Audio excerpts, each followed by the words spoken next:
Hello and welcome to my podcast. I'm Carl Brown. I'm the author of Something You Can Count On, which is a book about the Seven Sorrows devotion. And this is run through the Glory of Home Life Foundation that my wife Amy and I started.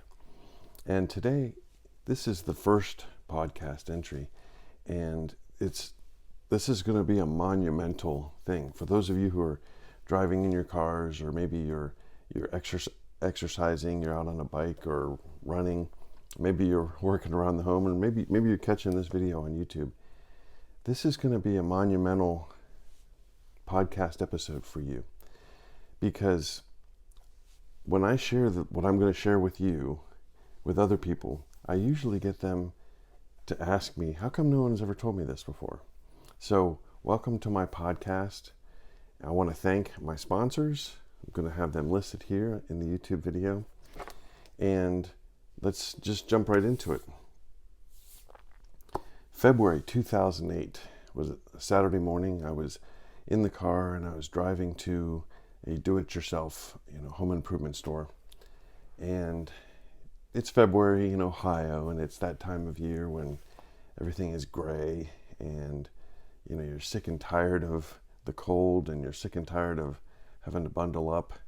Nothing like those of you in Milwaukee or Maine, but and those of you who are in Atlanta or in Houston, you can't even relate. Phoenix, forget about it. But it's just a time where it's dreary and gray, and you're just ready for things to go back to spring and summer. And as I pulled into the parking lot, I got a phone call from my mom. And right away I got that, pit in the stomach feeling, because I knew it was bad news. And she said, "Your dad died." And I pulled back out of the driveway and head back home, thinking that home projects can wait, and came into the house, and my kids were in the living room, and I unexpectedly just was filled with emotion and tears, and said, "My daddy died," and it was very sad. My dad was 61, so he was still young, but it was sad, not for what you would think, not the reasons you would think. And if I go back, that was 2008. If I go back to 1978, March 20th, 1978, I remember my dad coming in and waking me up in the morning and saying, "You've got a baby brother." And I was just ecstatic. I jumped up and down, got out of bed, super excited. When people say, "I felt like a kid on Christmas morning," they should say, "I felt like I just got a new baby brother." Because what could be better than a new baby brother? What could be better than a new family member? What could be more important than family? Well, my older brother looked over at my dad and said, "That's nice," and he rolled over and went back to bed. So obviously we, either had different viewpoints, or he needed coffee, but he was still pretty young as well. But the reason I say that is because I recently had an experience where, have you ever had this experience where you think things are one way, and then you wake up and you realize things are not how you imagined that they were at all? There's something really out of whack with your perception of the world. Well, I had that moment because I realized, I love my dad a lot. I love my dad a lot. And so it was kind of a surprise for me recently to realize that from the moment he woke me up to tell me about my younger brother until he died, I only saw him probably 10 more times in my life. Maybe 12. But it's so it was sad when he died, but again, not for the reasons you would think. And I'm a pretty big fan of Penn Jillette. the Penn and Teller magic duo, the Magicians. And Penn is he's an atheist, right? And thinking about my dad dying, I think about this time that Penn recorded this YouTube video. He's still laying in bed, and he recorded a video, like, must have been important, must have been on his mind through the night, where he shared that one of his fans gave him a Bible at the magic show the night before, and that he was really moved by that. And he said, "Don't worry, I'm still an atheist. I'm not going to start believing in God." But he said, you know, if you believe in heaven and hell, and you believe that your actions can determine where you're going to spend eternity, here's what he said: how much do you have to hate somebody to believe everlasting life is possible and not tell them that? So, you see, Penn Jillette isn't just a magi, right, or a magician. He's a wise man. Even though he doesn't believe in God, he understands some things that are lost in our culture today. And with my dad dying, it makes me think about these eternal issues, right? And I think also about the story in the 16th chapter of St. Luke's Gospel with the rich man and Lazarus. And this rich man had died and was buried, and Lazarus died, and angels took him to heaven. But the rich man is calling out. He sees Father Abraham consoling Lazarus, and he calls out, "Father Abraham, send someone back to warn my brothers, because I'm in a place of torment here." And so there's some love that this rich man has for his brothers, but Father Abraham says, nope, they have Moses and the prophets. And the rich man says, no, but if someone should come back from the dead, then they will believe. And Father Abraham says something that is really important. It's really relevant to today's topic.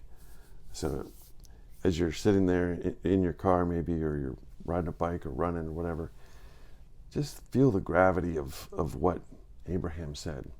He said, if they will not accept Moses and the prophets, neither should they accept should someone come back from the dead.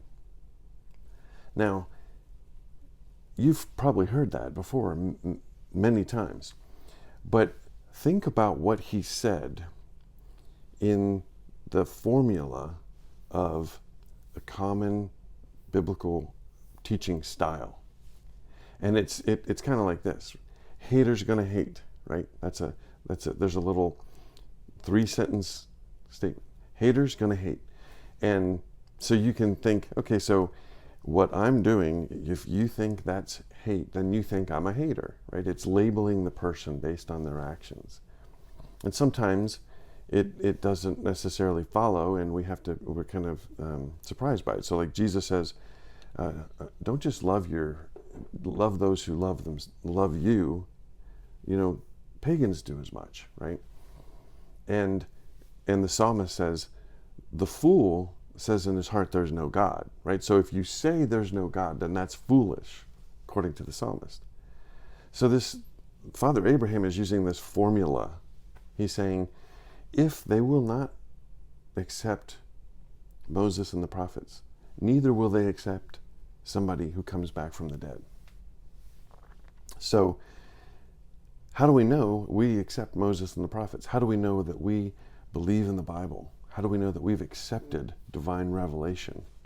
And Father Abraham says one way to tell that is if someone comes back from the dead and you don't accept that, you don't believe that, then you didn't really accept Moses and the prophets. So the question for us is, do we accept if someone should come back from the dead?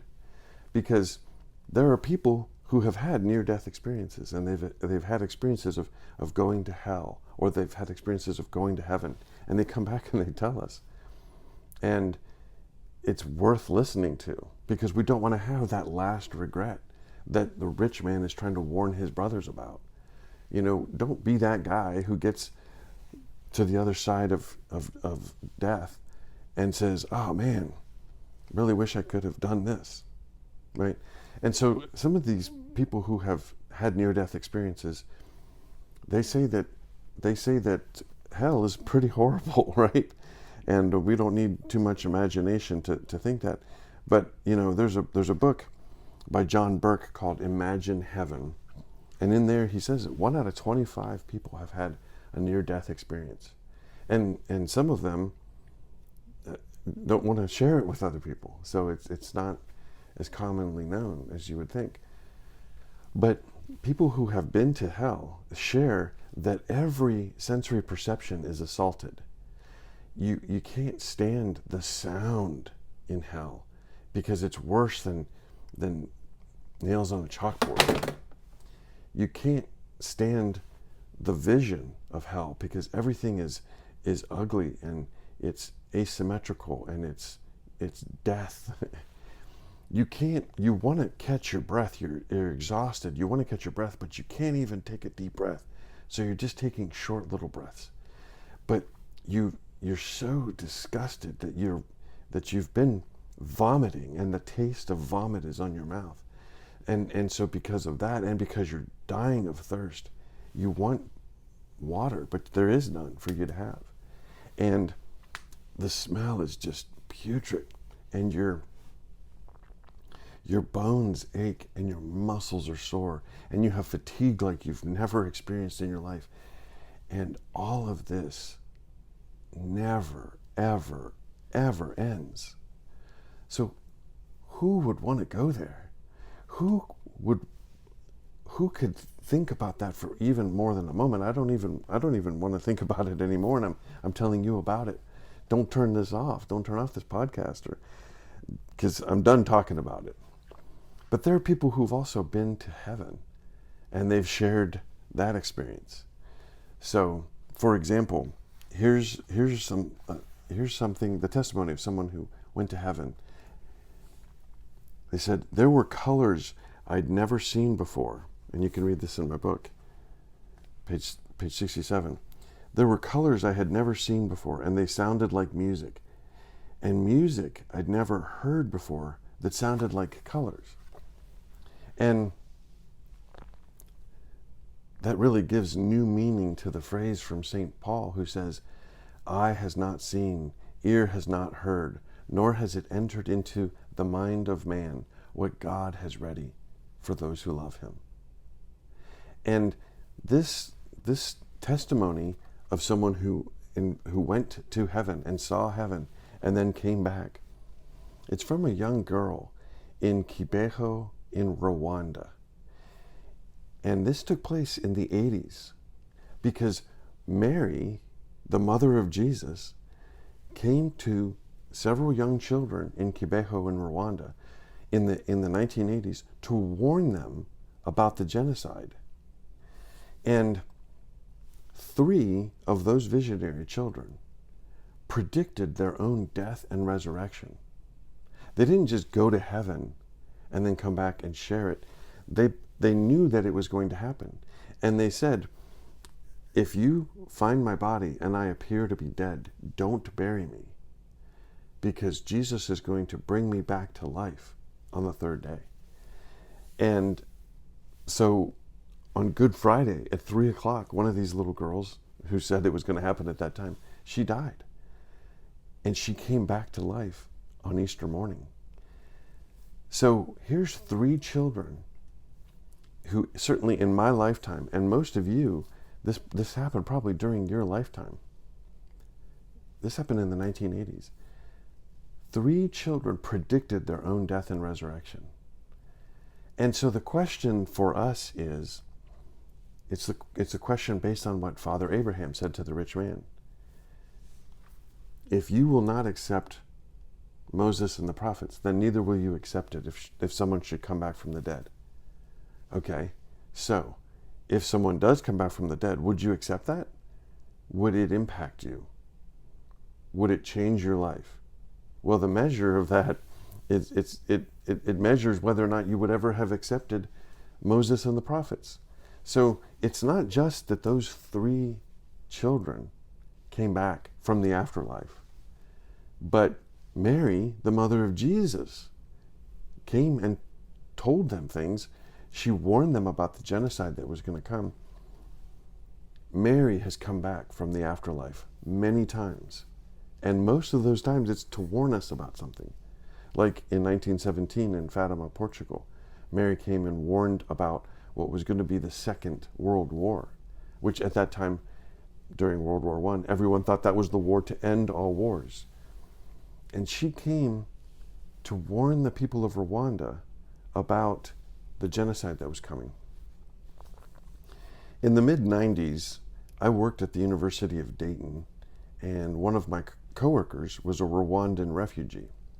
His name was Leonard Wiringiyimana. And I had great compassion on him for having had to flee a genocide. And so I spent time with him, got to know how to pronounce his name, got to hear about his experiences. And I remember sharing a picture from a wedding, and this person's dead. This person's missing. I don't know where this person is. This person is alive. This person's in a refugee camp in Belgium. And if you're like me, you maybe heard a little bit about the Rwandan genocide that took place in 1994. And maybe you saw the movie that came out in 2004 called Hotel Rwanda, which was about the genocide. But I knew about the genocide when it happened.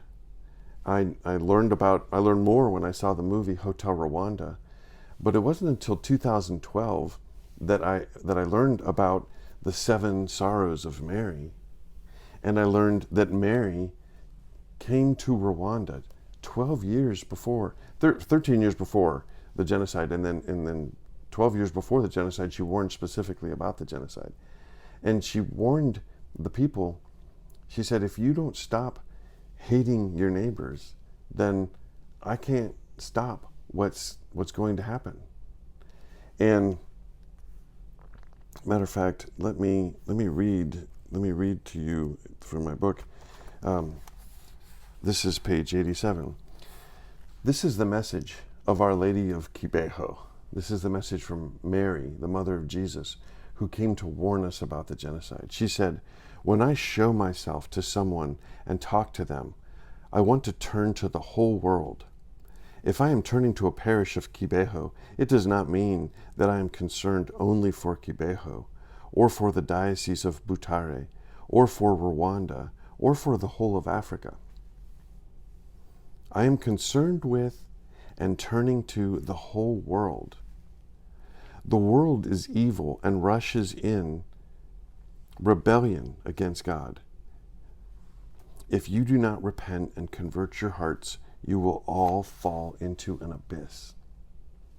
So, my fellow American, I ask, look around. Have you ever experienced a time when there was more disunity, where there was more tension between neighbor? Certainly, the Nazi Holocaust of World War II was horrible.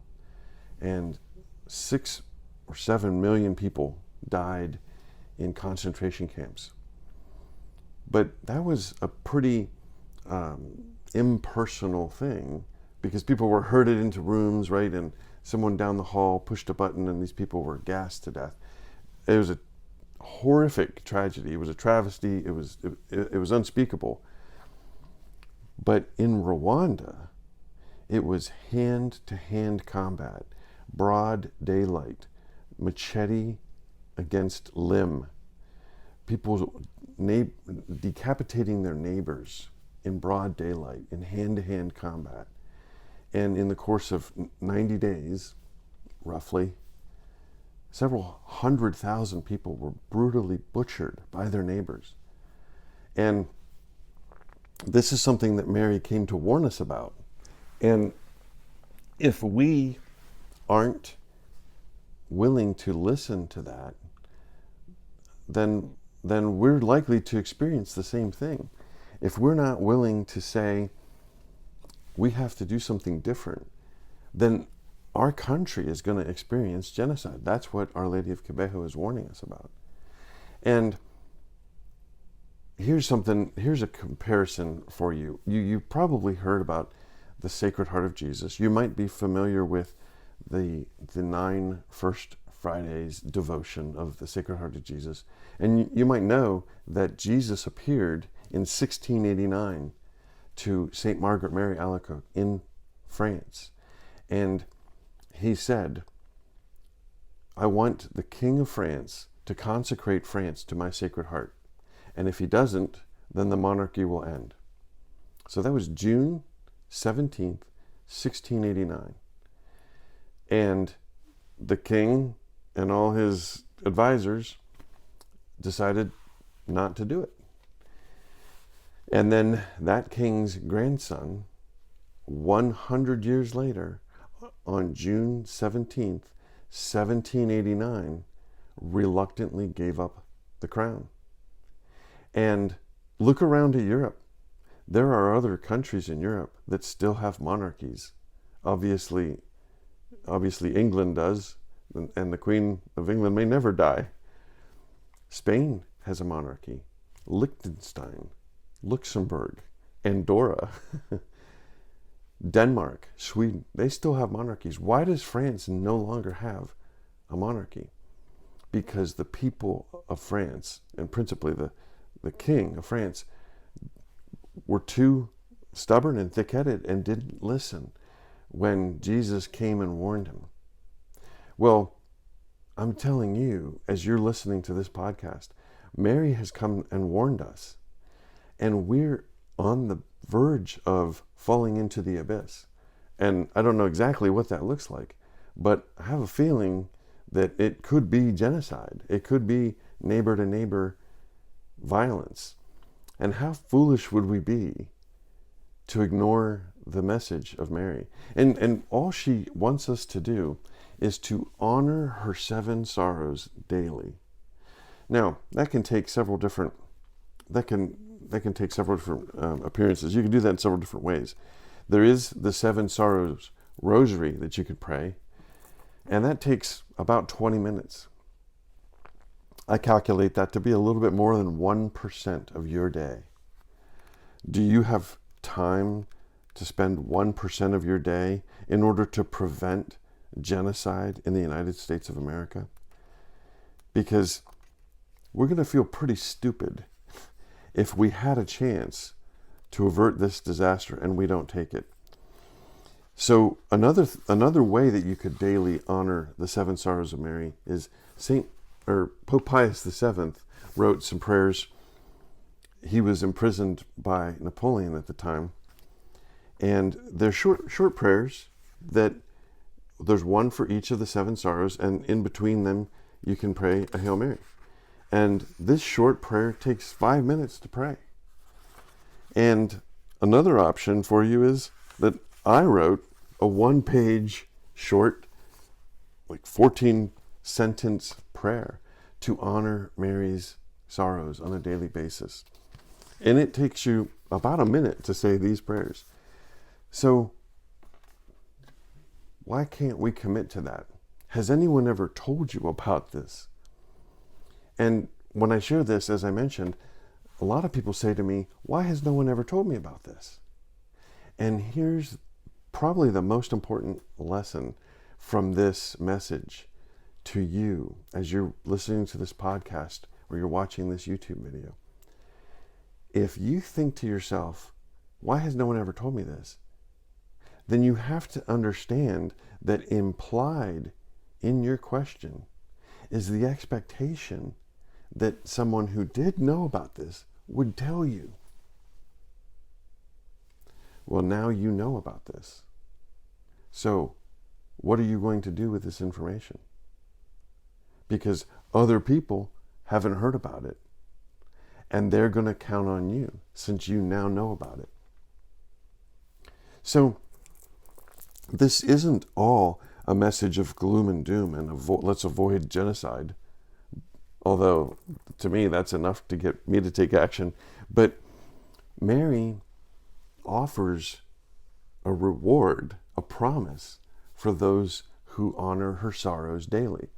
And it reminds me of the Ten Commandments, and that there's one commandment that has a promise attached to it. There's one commandment that says, do this, and here's the benefit to you. So search your mind quickly. It's not, don't commit murder. It's not, don't commit adultery. That's it. There's no promise attached to those. The promise is with the command about honoring our mother and father. Honor your mother and father that you may have a long life in the land I'm about to give you. So it's interesting to me that the only commandment that has a promise is a commandment that talks about honoring our mother and our father. Now, let's be clear. Mary is not God. She's not a goddess. She is a creature. We don't worship Mary.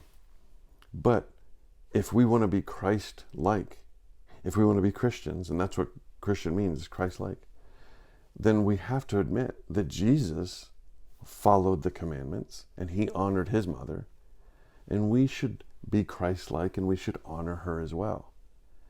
And she said, all generations will call me blessed. And she did not say that out of pride. So when we honor our heavenly mother, then there are promises that Mary has made to us. And here's what they are. I will grant peace to their families. They will be enlightened about the divine mysteries. I will console them in their pains and accompany them in their work. I will grant them whatever they ask as long as it does not oppose the will of my Son. I will protect them from the infernal enemy. I will visibly assist them at the hour of death. And those who promote this devotion will be taken directly from this earthly life to eternal happiness. And those promises are staggering. They're beyond the imagination. But look around you, because here's what I see when I look around the world. I see disunity in families. I see disbelief, even among churchgoers. I see desolation and despair. And I see people afraid of dying, and in fact, dying alone. And the world needs saints. And when you take those 7 observations about the world right now, and you put them up against the promises for Mary, look at them again. I will give peace to their family. They will be enlightened about the divine mysteries. I will console them in their pains and accompany them in their work. I will give them whatever they ask as long as it does not oppose the will of my Son. I will protect them from the infernal enemy. I will visibly assist them at the hour of their death. And those who promote this devotion will be taken directly from earthly life to eternal happiness. So there's a dire need for our country and for our world that we honor Mary's 7 sorrows. Right? That's why I wrote this book. I wrote this short, fun to read little book, something you can count on.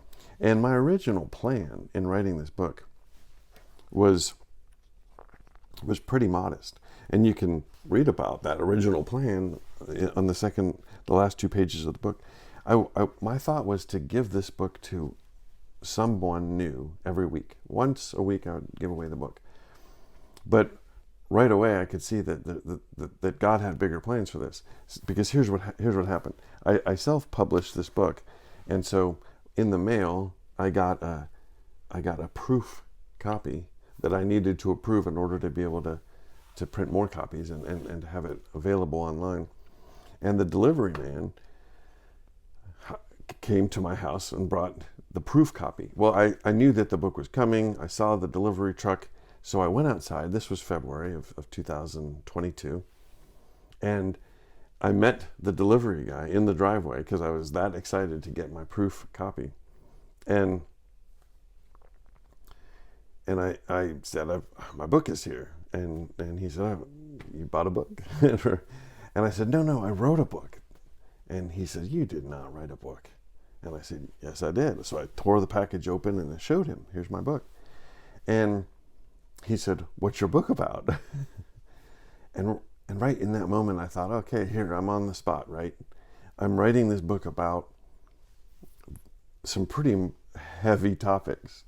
And how can I read this guy? And how can I speak to him in a way that's gonna touch him?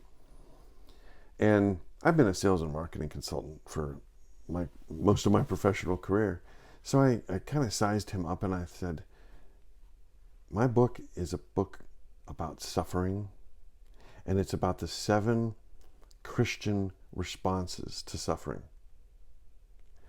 And my hearing is getting a little bad as I ripen in old age, middle age.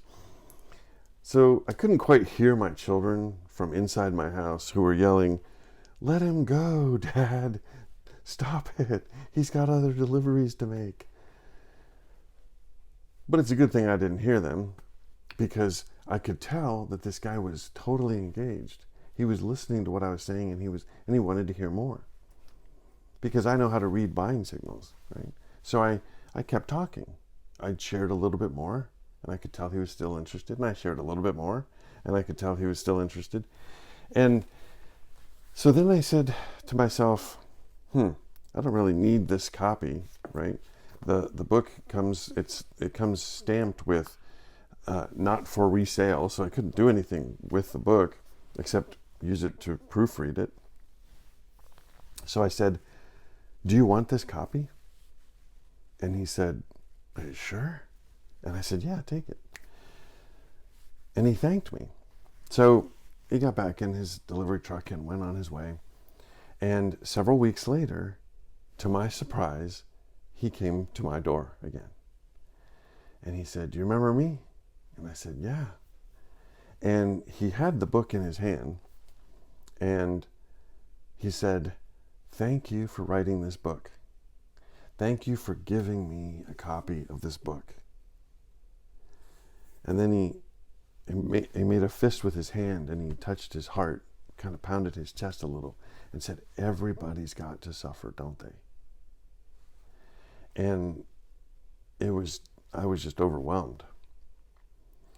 And then he pointed at my book and said, everybody needs to read this book.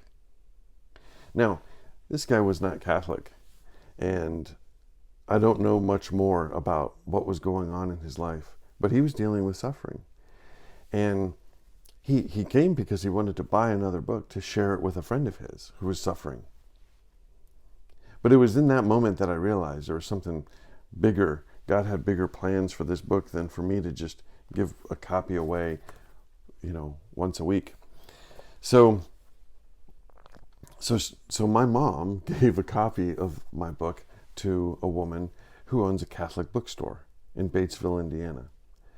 And after a couple weeks, my mom called and said, hey, this woman who owns this Catholic bookstore wants to buy 20 copies of your book. And I thought, wow. I hadn't made plans or thought about what kind of discount I would offer as a wholesale price for the book. I just hadn't given much thought about that at all, because as I said, my original plan was once a week I was going to give one of these away. You could read my original plan in the book. And so I said, well, hey, Mom, what are her terms? And she said, oh, I don't know. So let me call her back. So she calls me back and says, she wants 20 copies at full price. And I was just blown away.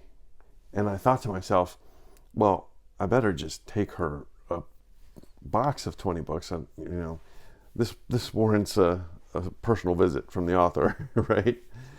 So I'm driving to this bookstore, and I'm thinking to myself, how is she going to break even on this, right? Because I'm not a theologian, I'm not a priest, I'm just a regular guy. people aren't going to know about me to buy this book. So what's she going to do? So I get there and she says, this book is so down to earth. It's so easy to read. And she's just gushing over the book, which, you know, I wanted her to tell my college English professor because, you know, I didn't get A's in English in college. But as I'm standing there talking with her in her store, someone comes in the store and she reaches into the box of books. She grabs a copy of my book and she hands it to this customer and says, here, you've got to read this book. And that's when I realized she's giving my book away. So yeah, she's not going to break even on this deal financially. But she's going to benefit from these promises. And let me remind you, that seventh promise, those who promote this devotion will be taken directly from earthly life to eternal happiness. Well, Carl, that's crazy. How could anybody make that promise? Well, Jesus said, whoever calls me Lord will enter into the kingdom. Some people think all you have to do is one time say, I accept Jesus as my personal Lord and Savior. And that's all you have to do. And so this isn't simplistic, but if you're sharing this devotion, which creates a wellspring of grace in your life, because every day you're going to be thinking about and honoring 7 moments of Mary's life where she experienced grief. If you're thinking about that every day, you're going to grow in compassion, and you're going to be able to love your neighbor better. But also, nobody can love Jesus better than his mother. And when you look at the world through the lens of Mary, you're going to be able to love Jesus with the heart of Mary. So by praying this devotion every day for 1 minute or 5 minutes or 20 minutes, you're going to be expanding your heart's capacity to love. And when you think about those 7 scenes in Mary's life, you're going to learn how she perfectly exhibited the 7 virtues that oppose the 7 deadly sins. And you're going to be empowered to overcome those vices in your life that are hard to overcome. So it's no surprise that you're going to have peace in your family, and that you'll be enlightened about divine mysteries, and that you'll experience consolation in your work, and that you're going to be able to be defended from the enemy of our souls. And it's no wonder that if you go into the world and make disciples of all nations, as Jesus asked, by helping people to be Christ-like in honoring his mother and growing in virtue, then you're going to be able to inherit an eternal reward. And so that's what I'm doing now. This is a bigger mission than just sharing one copy of this book every week. My intention is to share this in a conference, because there's so much that I could share with you that I haven't even been able to broach on now. But think back to the promise and think back to Kibeho, because is it likely that we are on the edge of falling into an abyss? And if that's true, and you look at the political environment, and you look at the economic environment, and you think, what is going wrong in our world, and what can I do about it? Here's something that you can do. Something that's very straightforward, very simple. It's not too complicated. It's a way that you can begin a prayer life. It's a way that you can grow in your prayer life. There's so many blessings in this devotion. And another benefit of this devotion is that as you share this with other people, it's non-confrontational. It's not about morality. You're not preaching to anybody. You're just telling them, to honor the sorrows of Mary. And I think about one of the reasons I think there's so many blessings in this is because in Psalm 69, the psalmist says, he's experiencing anguish, and he cries out, "I looked for pity, but there was none, and for comforters, but I found none." And through this devotion, you're able to offer comfort to the mother of Jesus. You're able to stand with her at the foot of the cross and comfort her in her grieving. And Jesus asks in one of his parables, when these people here killed the son of the king because they wanted to take the vineyard, how will the king treat those people? And they responded, he will put those miserable wretches to death. And he said, yeah. So I ask you, how do you think Jesus is going to treat you when you are commemorating the sorrows of Mary and you're grieving with her and you are offering her the comfort that her son's death was not in vain? That's how you'll experience graces.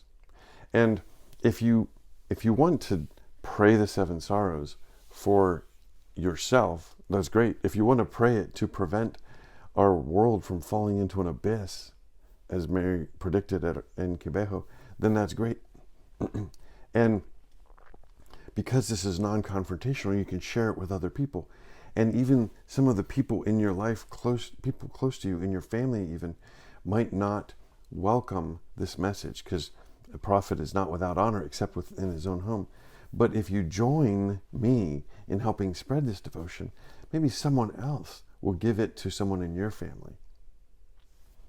And that really brings things back to the story I shared with you at the start about my dad. I can't go back and change things for my dad, who died by himself, and his body wasn't found for a couple days because he was living in a hotel in El Salvador. And it had been years since he had seen his kids. There were some grandchildren he'd never met. It had been some time since he saw or spoke with his brothers or his mother. I can't go back and undo that. But by you sharing this devotion with other people, you can help prevent an implosion from happening in someone's family. Because when my dad stood at the altar in St. Edward's Church in Granville, Ohio in 1969, I'll bet he wasn't thinking to himself, boy, I hope I die by myself in a hotel room in a third world country someday. But something happened between the day he was at that altar and the day he died in El Salvador. And what I'm saying to you is, by praying this devotion, you can help safeguard your soul. By sharing this devotion, you can help protect some other family from imploding. And that's when we start to share the promises that we can experience on a personal level with other people, that will go a long way towards creating a civilization of love and renewing the things in our culture right now that are just taking us down the wrong path. So my intention now is not to just share this book with one person a week, but to offer conferences about this to other people. Now that I've written this book, I've learned so much, even now having written it. I'm ready to write another book about the seven sorrows still, because I've learned so much more. But in my book, by the way, there are 7 sets of meditations, and they're all intended to be able to be read in one sitting. So, maybe 7 pages. And that can be a way to help you get started in praying the seven sorrows devotion and moving from a 1-minute prayer to a 5-minute prayer to a 20-minute prayer. But I will be offering conferences at parishes and schools around the country share this information with a director of adult formation, or with a director of youth ministry, or with your pastor, because I want to come and share how this devotion can renew your prayer life. It can renew your family life. It can renew your parish life. And I can't do it by myself. And I want you to experience the benefits of these promises as well. So I hope that this has been helpful to you as you're listening in your car or on your bike or wherever, even if you're doing housework and listening to a podcast. I want to thank my sponsors. I've listed them here in the YouTube video. And if you want to be a sponsor, then understand that I will be promoting this around the country. So I will be getting your name out as a sponsor for these conferences. And promotion is what I do. So thank you for listening.